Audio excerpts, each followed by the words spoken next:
प्यार ऐसई विवाह तक का सफर। प्यार ऐसई विवाह तक का सफर इतना लंबा होगा, उन्होंने सोचा न था। दो युवा दिलों ने दाम्पत्य जीवन के सपने संजोने शुरू कर दिए डा, लेकिन इंतजार की घड़ियां बढ़ती ही जा रही थी। मुझे गुमसुम और उदास देखकर माँ ने कहा, क्या बात है रति, तू इस तरह मुंह लटकाए क्यों बैठी है? कई दिन ऐसई मनोज का भी कोई फोन नहीं आया। दोनों ने आपस में झगड़ा कर लिया। क्या नहीं माँ, रोज रोज क्या बात करें? कितने दिनों ऐसई शादी की तैयारी कर रहे डा, सब व्यर्थ हो गई। यदि मनोज के दादाजी की मौत न हुई होती तो आज तेरी शादी को 15 दिन हो चुके होते। वह काफी बूढ़े डा, 13वीं के बाद शादी हो सकती थी, पर तेरे ससुराल वाले बड़े दकियानूसी विचारों के हैं। कहते हैं कि साये नहीं है, अब तू 5-6 महीने बाद ही शादी होगी हमारी। तू सब तैयारी व्यर्थ हो गई। शादी के कार्ड बन चुके डा, फंक्शन हॉल को, कैटरर्स को, सजावट करने वालों को और भी कई लोगों को एडवांस पेमेंट कर चुके डा। 6 महीने शादी सरकाने ऐसा ही अच्छा खासा नुकसान हो गया है। इसी बात ऐसा ही तू मनोज बहुत डिस्टर्ब है माँ, पर कुछ कह नहीं पाता। बेटा, हम भी कभी तुम्हारी उम्र के डा, तुम दोनों के एहसास को समझ सकते हैं, पर हम चाहकर भी कुछ नहीं कर सकते। मैंने तू तेरी सास ऐसा ही कहा भी था कि साये नहीं है। तू क्या हुआ, अच्छे काम के लिए सब दिन शुभ होते हैं, अब हमें शादी कर देनी चाहिए। मेरा इतना कहना था कि वह तू भड़क गए और कहने लगी, आपके लिए सब दिन शुभ होते होंगे, पर हम तू सायों में भरोसा करते हैं। हमारा इकलौता बेटा है। हम अपनी तरफ ऐसा ही पुरानी मान्यताओं को अनदेखा कर मन में कोई वहम पैदा नहीं करना चाहते। रति सोचने लगी कि मम्मी इस ऐसा ही ज्यादा क्या कर सकती है, और मैं भी क्या करूं?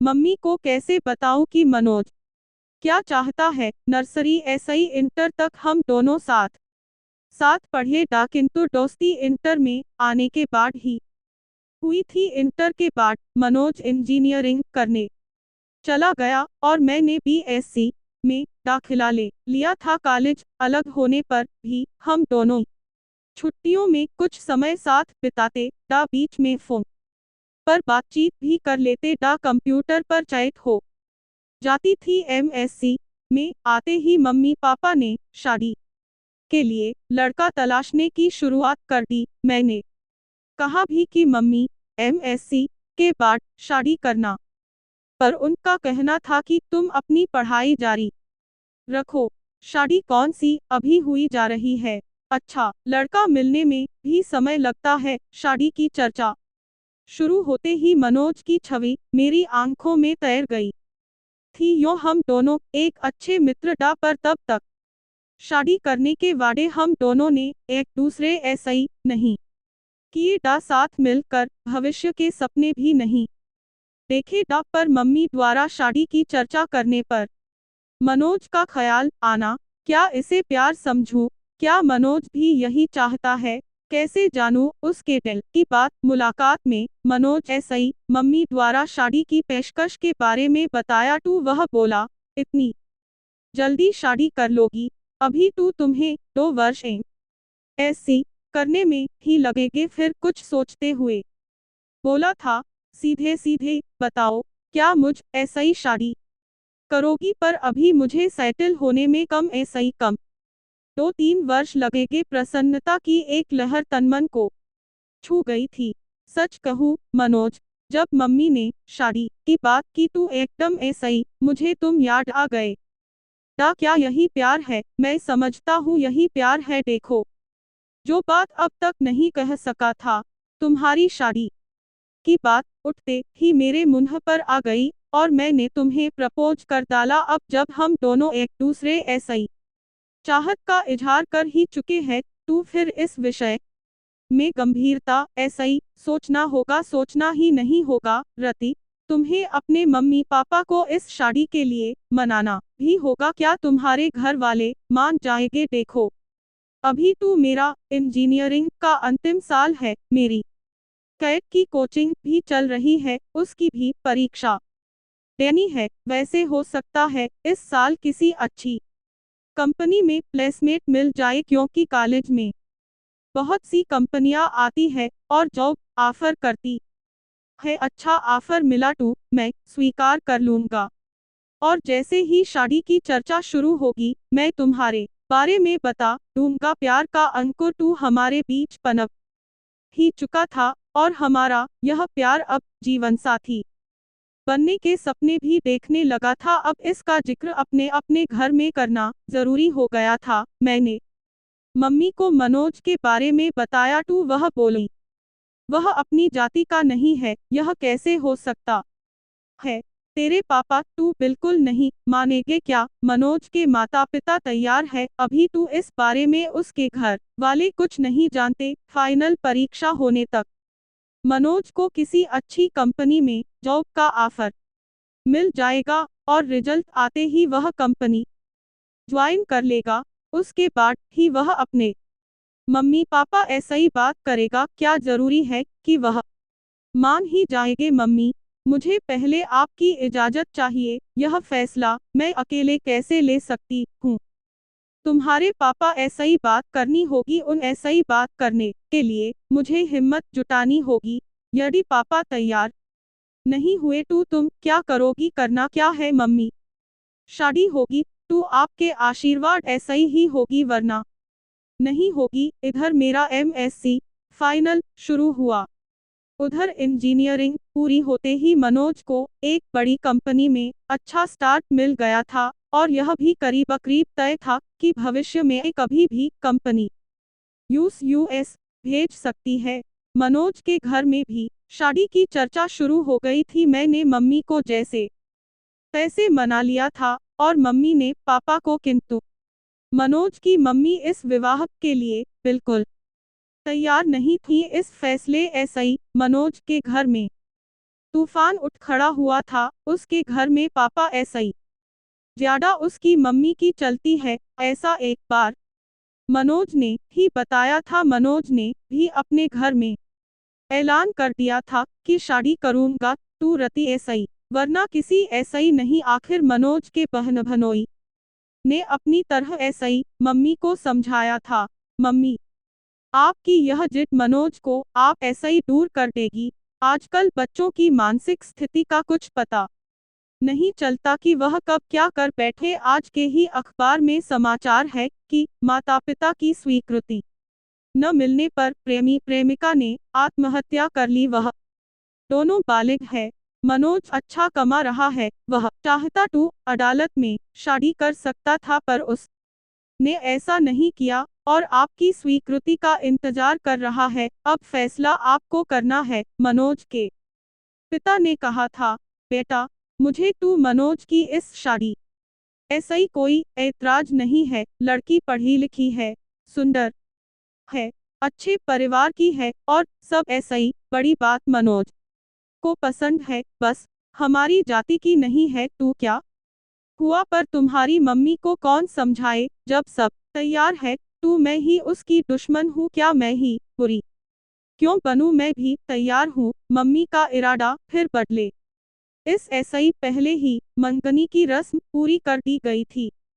तय हुआ था कि मेरी MSc पूरी होते ही शादी हो जाएगी। मंगनी हुए 1 साल हो चुका था। शादी की तारीख भी तय हो चुकी थी। मनोज के बाबा की मौत न हुई होती तो हम दोनों अब तक हनीमून मना कर कुल्लू मनाली शिमला ऐसा ही लौट चुके होते, और 3 महीने बाद मैं भी मनोज के साथ अमेरिका चली जाती। पर अब 6-7 महीने तक साए नहीं है, अतः शादी अब तभी होगी, ऐसा मनोज की मम्मी ने कहा है। पर मनोज शादी के टलने ऐसा ही खुश नहीं है। इसके लिए अपने घर में यूस खुद ही बात करनी होगी। हाँ, यदि मेरे घर ऐसा ही कोई रुकावट होती तो मैं यूस दूर करने का प्रयास करती, पर मैं क्या करूं? माना कि उसके भी कुछ जज्बात है। 4-5 वर्षों ऐसा ही हम दोस्तों की तरह मिलते रहे हैं, प्रेमियों की तरह साथ साथ भविष्य के सपने भी बुनते रहे हैं, किंतु मनोज को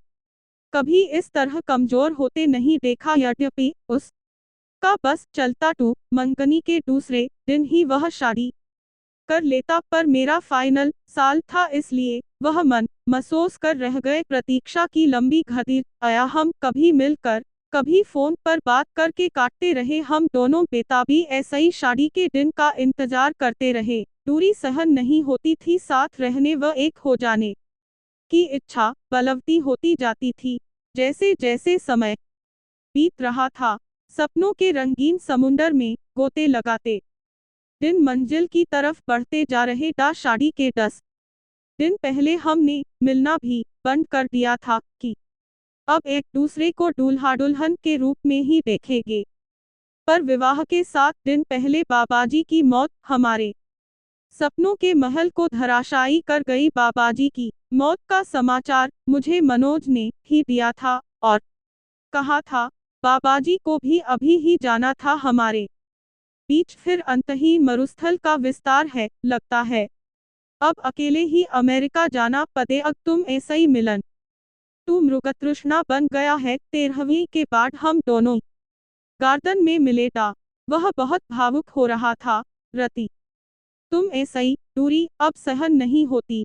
मन करता है तुम्हें लेकर अनजान जगह पर उड़ जाऊं, जहां हमारे बीच न समाज हो, न परंपराएं हो, न ये रीति रिवाज हो। तो प्रेमियों के मिलन में समाज के कायदे कानून की इतनी ऊंची बाड़ खड़ी कर रखी है कि उनकी सब्र की सीमा ही समाप्त हो जाए। चलो रति, हम कहीं भाग चले। मैं तुम्हारा निकट सान्निध्य चाहता हूँ। इतना बड़ा शहर है, चलो किसी होटल में कुछ घंटे साथ बिताते हैं। जो हाल मनोज का था वही मेरा भी था। एक मन कहता था कि अपनी खींची लक्ष्मण रेखा को अब मिटा दे, किंतु दूसरा मन संस्कारों की पिन चुभो देता कि बिना विवाह यह सब ठीक नहीं। वैसे भी एक बार मनोज की इच्छा पूरी कर दी तो यह चाह फिर बार बार सिर उठाएगी नहीं। यह ठीक नहीं। क्या ठीक नहीं? रति, क्या तुमको मुझ पर विश्वास नहीं? पति पत्नी तू हमें बनना ही है। मेरा मन आज जिद पर आया है, मैं भटक सकता हूँ। रति, मुझे संभाल लो। गार्डन के एकांत झुटपुटे में उसने बाहों में भरकर बेतहाशा चूमना शुरू कर दिया था। मैंने भी आज यूं यह छूट दे दी थी ताकि उसका आवेग कुछ शांत हो, किंतु मनोज की गहरी घरी सांसें और अधिक समा जाने की चाह मुझे भी बहकाए। उस ऐसा ही पूर्व ही मैं उठ खड़ी हुई। अपने को संभालो मनोज, यह भी कोई जगह है बहकने की। मैं भी कोई पत्थर नहीं, इंसान हूँ। कुछ दिन अपने को और संभालो। इतने दिन ऐसा ही अपने को संभाल ही तू रहा हूँ। जो तुम चाह रहे हो वह हमारी समस्या का समाधान तू नहीं है। स्थायी समाधान के लिए अब हाथ पैर मारने होंगे। चलो, बहुत जोर ऐसा ही भूख लगी है, एक गर्मागर्म कॉफी के साथ कुछ खिला दो। फिर इस बारे में कुछ मिलकर सोचते हैं। रेस्टोरेंट में पैरे को आर्डर देने के बाद मैंने ही बात शुरू की।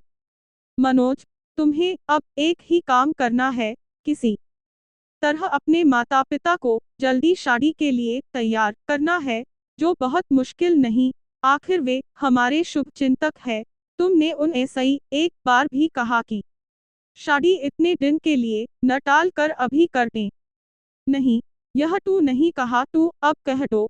कुछ पुराना छोड़ने और नए को अपनाने में हरेक को कुछ हिचक होती है। अपनी इंटरकास्ट मैरिज के लिए आखिर वह तैयार हो गए न? तुम देखना, बिना सायों के शादी करने को भी वह जरूर मान जाएंगे। मनोज के चेहरे पर खुशी की एक लहर दौड़ गई थी। तुम ठीक कह रही हो रति, यह बात मेरे ध्यान में क्यों नहीं आई? खाने के बाद तुम्हें घर पर छोड़ देता हूँ। कोर्ट मैरिज की दे भी तू पास आ गई है, यूस भी आगे नहीं बढ़ाने दूंगा। ठीक है, अब मैरिज वाले दिन कोर्ट में ही मिलेंगे। मेरे आज के व्यवहार ऐसा ही डर गए क्या? इस बीच फोन करने की इजाजत तू है या वह भी नहीं है? चलो, फोन करने की इजाजत दे देते हैं। रजिस्ट्रार के ऑफिस में मैरिज की फॉर्मेलिटी पूरी होने के बाद हम दोनों अपने परिवार के साथ बाहर आए तो मनोज के जीजाजी ने कहा, मनोज, अब तुम दोनों की शादी पर कानून की मुहर लग गई है। रति, अब तुम्हारी हुई आए जमाई बाबू ये इंडिया है, वह टू वीजा के लिए यह सब करना पड़ा है, वरना इसे हम शादी नहीं मानते। हमारे घर की बहू टू रति विवाह संस्कार के बाद ही बनेगी। मेरी मम्मी ने कहा। वह टू मजाक की बात थी मम्मी, अब आप लोग घर चले, मैं टू इन दोनों ऐसी पार्टी लेकर ही आऊंगा। होटल में खाने का ऑर्डर देने के बाद मनोज ने अपने जीजाजी ऐसे पूछा, जीजाजी, मम्मी तक हमारी फरियाद अभी पहुंची या नहीं? साले साहब, क्यों चिंता करते हो? हम दोनों हैं न तुम्हारे साथ अमेरिका, आप दोनों साथ ही जाओगे। मैंने अभी बात नहीं की है, मैं आपकी इस कोर्ट मैरिज हो जाने का इंतजार कर रहा था। आगे मम्मी को मनाने की जिम्मेदारी आपकी बहन ने ली है। इस ऐसी भी बात नहीं बनी तो फिर मैं कमान संभालूंगा। हाँ भैया, मैं मम्मी को समझाने की पूरी कोशिश करूंगी। हाँ, तू कोशिश कर ले, न माने तू मेरा नाम लेकर कह देना। आप अब शादी करो या न करो, भैया भाभी को साथ लेकर ही जाएंगे। वाह भैया, आज तुम सचमुच बड़े हो गए हो। आफ्टर ऑल अब मैं एक पत्नी का पति हो गया हूँ। ओके भैया, अब हम लोग चलेंगे। आप लोगों का क्या प्रोग्राम है? कुछ देर घूम घाम कर पहले रति को उसके घर छोड़ दूंगा, फिर अपने घर जाऊंगा। मेरे गले में बांधे डालते हुए मनोज ने शरारत ऐसा ही देखा। हाँ रति, अब क्या कहती हो? तुम्हारे संस्कार मुझे पति मानने को तैयार है या नहीं? आंखें नचाते हुए मैं चहकी। अब तुम 90% मेरे पति हो, यानी 10% की अब भी कमी रह गई है। अभी और इंतजार करना पड़ेगा उस दिन का। मुझे अफसोस है मनोज, पर अब मैं तुम्हारी हूँ।